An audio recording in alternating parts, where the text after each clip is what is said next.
This is Margaret Lee, Special People and Places. We are at the Bankhead House and Heritage Center, downtown Jasper, Alabama. And I have with me here Barbara Metters, and she is the coordinator of the Bankhead House and Heritage Center. All right. Well, how long will this exhibit be here? Well, it started in June, and we're going to go all the way through September 29th. All right. And the hours of operation again? Hours are Tuesday through Friday, 10 to 4, and every third Saturday, 10 to 2.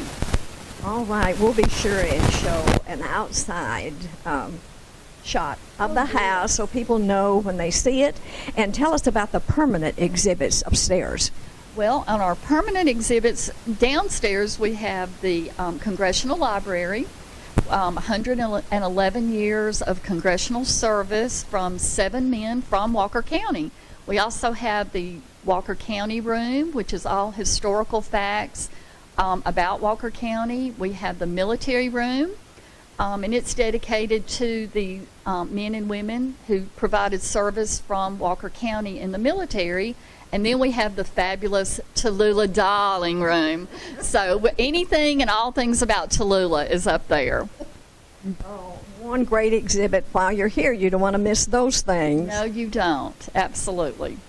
But today, the Weltons are going to show me a little bit, and so everyone can see a glimpse of what's here from Winston County. It's wonderful. It's been a great partnership with the Winston County Arts Council and the Bankhead House and Heritage Center. And of course, this is all provided through the Walker Area Community Foundation. And we are just honored to have this exhibit here. Oh my, we were just honored for all the work you do and to have this wonderful venue here.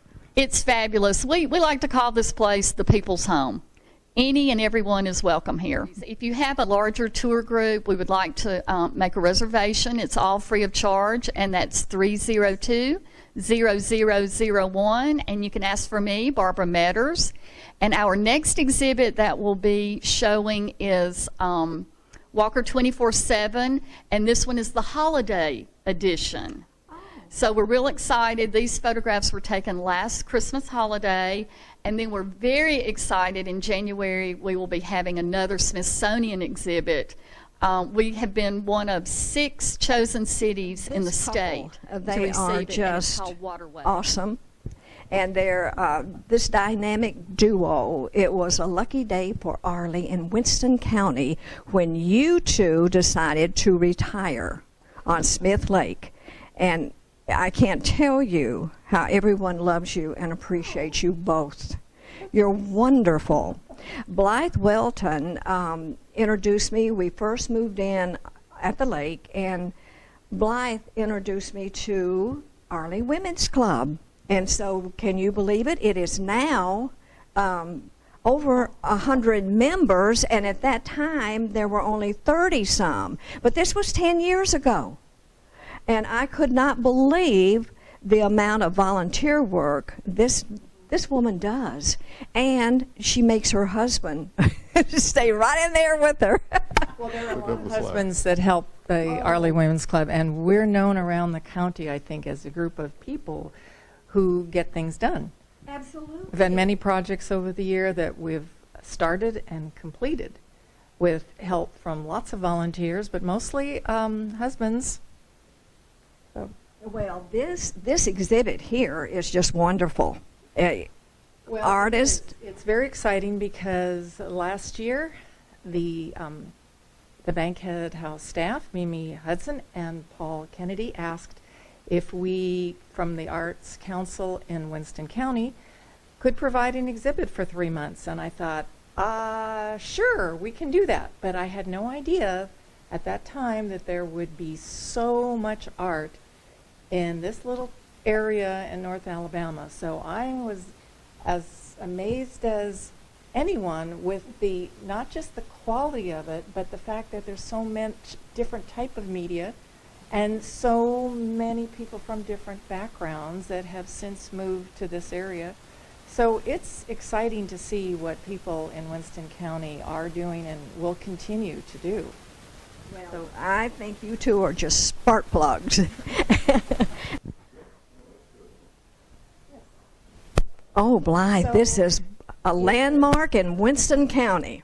Well, unfortunately, it's not here anymore, but that's why we have Annis Evans, who has depicted Looney's Tavern, how in her mind and through her research, she's imagining that it looked. We know there was a large tree here, but this is the scene in 1862 when people came from other states, but mostly from Winston County, and they were going to discuss the idea of neutrality, because what was happening, of course, is the war between the states, and the people in Winston County were descendants of Andrew Jackson. Their grandparents or parents had fought with him, and they did not like the idea of splitting the Union. So Winston County was one of the few states in the South that had that opinion, and so there was a huge discussion, and about 3,000 people gathered at this site at Looney's Tavern, which was an inn with some outbuildings, just to discuss, well, if Alabama is going to secede from the Union, and if that is what the state wants to do, well, then Winston County should be able to secede from Alabama. Winston County did not secede from the state of Alabama because they would have lost any representation. So it was, at least they made their opinions known, and throughout the rest of the years of the war, the men from Winston County had to take sides. There were many that were for the Union and others for the Confederacy. Oh, it split families, Blythe. There's no end of trouble. Yes.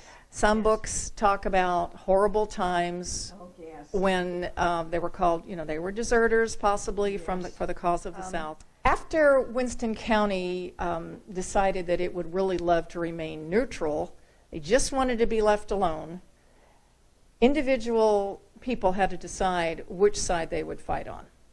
And so some of the supporters for the North would have to hide out from the home guard in the many caves and valleys and hollers in the Bankhead Forest. Absolutely. But others did fight for the cause of the South, but it was definitely a county divided, because Alabamians, especially Winston Countyans, I should say, really did have a dual destiny, half for the South, half for the North. Well, some actually, I had heard, and we interviewed some people, Blythe, they actually went to Mississippi and joined up with the northern group, Right. the Well, troops. as did some of these. They were couriers or actual soldiers. But those skirmishes, it got to the point that there were, just brutal attacks on each other. Yes, because it was a very tense time, of course. They but were still, being pressed into service, Right. and they didn't believe in it. Exactly. And so Annis depicts this scene, how it might be, and actually there has been, as many people know, an outdoor drama about this incident at Looney's Tavern, yes. and for many years it was performed on an amphitheater in the Double Springs area, and it has been We were revived. fortunate enough to be able to see two of them. Oh, And yeah, so- we saw one, I think the last one. my. It was But wonderful. people are still here that remember, and I think if it Oh, were yes. if it were to be brought back, it'd be successful. All right, and like this, the original location of Looney's Tavern, the real Looney's Tavern, is north of Addison, going from Jasper, and it's on Highway 41, and there is a historical marker, no buildings, nothing around, but on the side of the road, if you look carefully, you'll see the historical marker where it actually So was on this situated. side, we have another piece of work that shows, it's called Dual Destiny. We have this painting by Winston County artist Gary Wilminster, who decided to focus on the fact that Winston County has a dual destiny, and that's the name of his painting. And this statue is actually in front of the Winston County Courthouse, as you can see, but it depicts a soldier who has his clothing actually divided in half. One half Confederate, one half Union, of course the two flags, and that is our history. I mean, Winston County Yes. provided 39 Union soldiers and 112 Confederate soldiers. Not very many, sparsely populated area. But this one, it's called Twisted Tango. Dr. Steve Daughtry, who lives in Arley. And the colors here are so intriguing, and I love how it's mounted on an angle, just for a little bit added interest. And Steve has two large paintings here. One is has a resin coating, but this one is just the pure, beautiful colors, red and yellow contrasting with mixes of the colors in intriguing ways, and a dark blue for contrast. So it's attracted a lot of attention. Oh my, it is unique. It's the most abstract of the work that we have, but also Lona Currington, who sometimes teaches art to students in Winston County. Her work is represented here too. She shows her work around and is a good professional artist. Oh, she's a woman of many talents. She used to write for the Mountain Eagle many years ago. And so this photographer, Charlie Seaford, is amazing because I first saw his work in a photo essay book called Alabama Canyons. And he has many books filled with absolutely gorgeous photography. The man is a genius. This piece here, showing Caney Creek, looks like a tapestry to me, but he's captured the color and the light and the movement all at once. And here are some of his other favorite scenes: Hemlock Creek, Rock Creek, and Eagle Creek, Little Ugly Falls. And he just loves to go and backpack in the forest and take hundreds and hundreds of photos just to capture them in beautiful framed. Well, he is good. And his book, several of his books are available. You can find him online, and Charlie Seaford. So, and then also in this room, well, this is another one of his that I particularly love, the Kinloch Shelter. And That would be one of those rock houses, wouldn't it, Blythe, you think? there was also shelter for Native Americans for thousands of years. Artifacts have been found there, and some petroglyphs in some areas near Kinloch Falls. This section is interesting because of the contrast and ages of this art. I think that the early Native Americans in this area, the work that they did, flint knapping these stones to make these beautiful arrowheads, is certainly an art form. But it's interesting to compare it to something Lona Currington did last year that is completely symbolic and very abstract. It's called Amulet.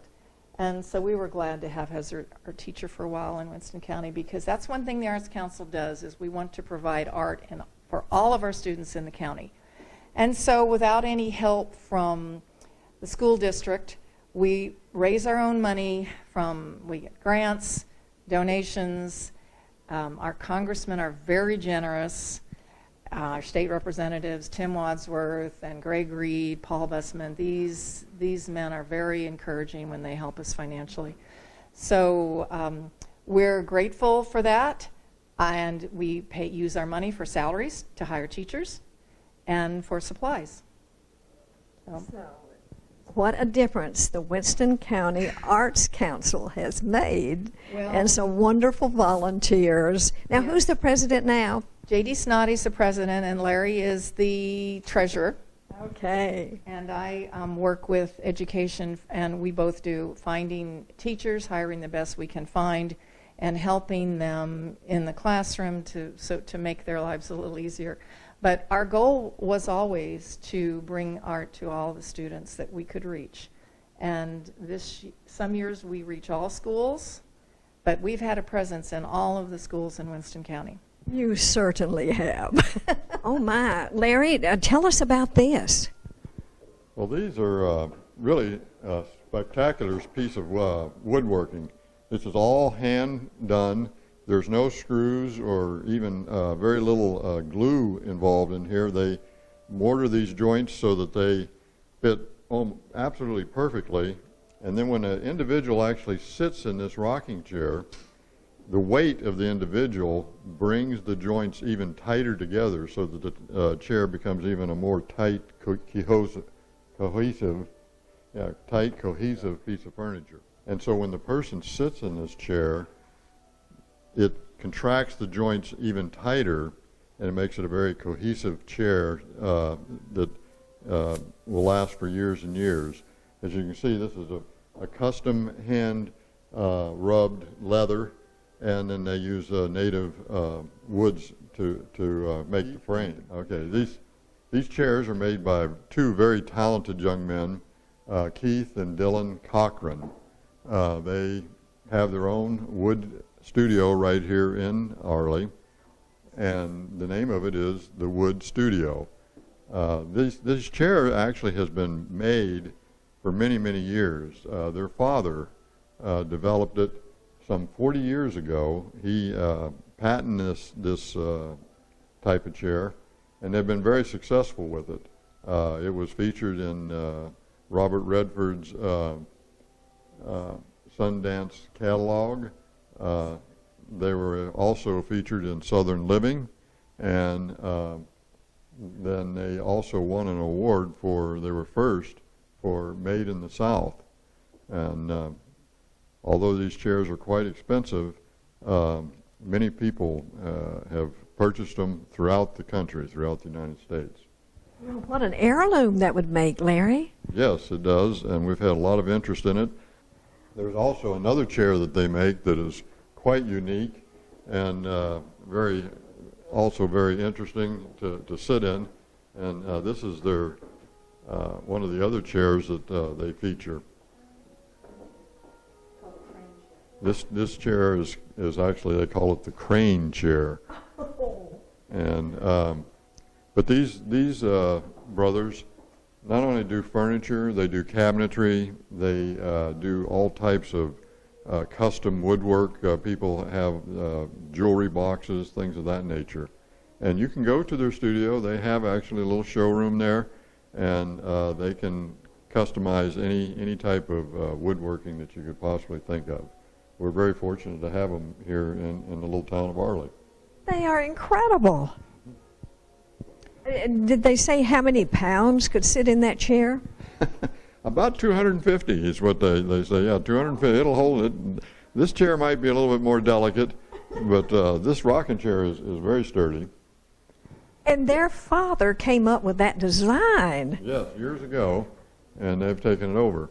We have another gentleman here that does woodworking, and he turns bowls on a lathe, and he has all these showing various types of wood that he's worked with. He basically starts out with a rough piece of wood, as you see down here, and then he goes and uses his tremendous talent to fashion bowls that are really very, very unique. They are beautiful. Wayne Collar. Yes, Mr. Wayne Collar. Yes, I'm sorry. He again, these are all handmade, and he was very gracious to loan us a few of his. I mean, this one's made out of cherry wood burl. You can see a very unique bowl, and this is called orange wood, and this one over here is camphor wood, and this is grapefruit from a grapefruit tree, and so all of these are very unique and beautiful bowls. Yes, they are beautiful. Yes. This is a beautiful pastel quilt called Grandmother's Garden of Flowers, and it was actually pieced and quilted by Charlotte Pickens' mother and her grandmother. And Charlotte tells how when she was a young girl, they would buy their flour in colorful sacks, and her mother would say, "Pick out which 3 bags you want so I can make you a dress." So then when the dresses wore out, they became a quilt. And I love the way the colors, even though they're different, they blend together so well. Oh, they're beautiful. Oh, they just blend. They're kind of muted together. Beautiful. And Charlotte has a large collection, and she's an artist in her own right. She has an exhibit here, too, which is further down. And But her mother and grandmother did that. yes, in the 1920s. Well, that will bring a lot of memories back because they probably had that happen. This one too, it looks, you look at it and you see varieties of colors that you think, well, what is this? And this again are leftover fabric from dresses. And this is a longtime resident in Winston County in Arley, Diane Newsom Allison. And her grandmother made this quilt out of all the scraps from Diane's mother and her own dress. Clothes. They didn't throw them away. Well, these look so new that it looks as Maybe if it was they were just scraps. But to make a patch quilt like that is a very economical thing to do with your leftover fabrics. And this is what women in the county did, as they did all over the South. Oh, Diane Newsom Allison, of course, and Don Allison, yes. And in fact, we also have a movie here that Teresa Snoddy's father took, Mr. Wolf, when Smith Lake was being filled after the dam was built. And so you can come and look in the parlor and see videos of that construction and the bulldozing of the trees. And Diane Allison, as a young girl, was in that movie, as well as our representative Tim Wadsworth. as a young boy. So that's a fun movie to look at, because the people used to walk across Duncan Bridge and watch the water rise.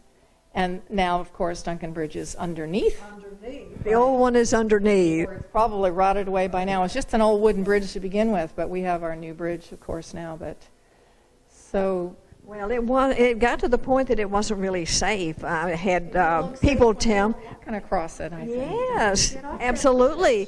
I've had people tell me that their father would tell them to get out and walk across, and then he would drive the car Without the kids across, in it. without the family in it. Oh. Well, this is an interesting setup here, because we have another dentist, a retired dentist in town, and he and his wife Belinda love to travel. He takes the photographs. Here you can see that he has mounted it on canvas, and Belinda then will paint with her acrylics, her depiction of that same scene. Belinda's a wonderful artist, and these are two others of her pictures from their Oh, these are hers. hers. And when I asked to borrow them, I mean, she took them right off the wall. I mean, there's 7 or 8 holes in that family's walls, because we have other exhibits of Ed's photography too around and about the exhibit today. But how kind to bring them out It's and been so wonderful. oh These are yes, family- to share them. Family heirlooms, some of these, especially with the Allisons and Charlotte Pickens. And we have some modern quilts, as well as a very large cross-stitch quilt. So we have 5 quilts altogether. So if any people watching this are interested in quilts, it's a good exhibit for that. Quilts are so popular with the If you want ladies to know anything more about these quilters or or the artists. the artist, right, or any of the history of them, you can contact the Arts Council. And we do have items for sale here, and the different artists that are willing to sell their works and would love to do that, you can find information about how to contact them right here at the exhibit through September 29th. Okay. Like Mr. Color would sell some of his Those beautiful bowls. In fact, I have my eye on one in particular. All right. Okay, Larry, tell us about the steps in pottery. Well, as mentioned earlier by my wife, we are very much into pottery in Winston County. We have some beautiful works here, and you see them all done and finished, and everybody says, "Boy, this is wonderful." But it is quite an ordeal to get to this finished product, starting from just a raw ball of clay, which is how every potter starts, whether they're doing hand molded clay or they're using the wheel. So the first, you have the raw clay. The second step is on this here is shown as it's a wheel that's been thrown, or it's a pot that has been thrown on the wheel. This takes a lot of experience and practice to do this. Then the next thing they do is once they get the pot thrown on the wheel, they have to let it dry for 3 or 4 days. We actually have a drying hut that can cut that down to about 1 day. But normally it takes, depending on the humidity and temperature, 3 or 4 days for the clay to completely dry out, because you cannot have any water left in the clay, because once you fire it, that water will explode, turn to steam and explode and ruin your project. So once it's dried out, we do a first firing, and that's called a bisque firing, and it's about 1,200 degrees. For about 6 hours, they do a bisque firing. Now, when it comes out of there, now it's a hardened piece of clay, hardened object, but it's still a rather raw item. So now to get it ready to go into the high firing stage, you have to wax the bottom of your whatever you're putting into the kiln. The final sixth step is the high fire glazed firing. So the high heat brings out the color you have put on as a glaze? Absolutely, yeah. In fact, it's very, very critical. The temperature can affect the color and the texture and everything else. If you don't get the right temperature, you get a different effect. And some people play off of that. You know, sometimes they underfire it, sometimes they try to overfire it. But generally speaking, this is the steps that you do. And then with that, then you get all of these different types. Ooh, beautiful. This is Diane Sharon, who is one of our professional potters, and she does what we call slab work. She molds all this, rolls this clay out into a slab, and then she makes it into whatever object she wants, whether it's a platter, a vase, a birdhouse, whatever. And she then,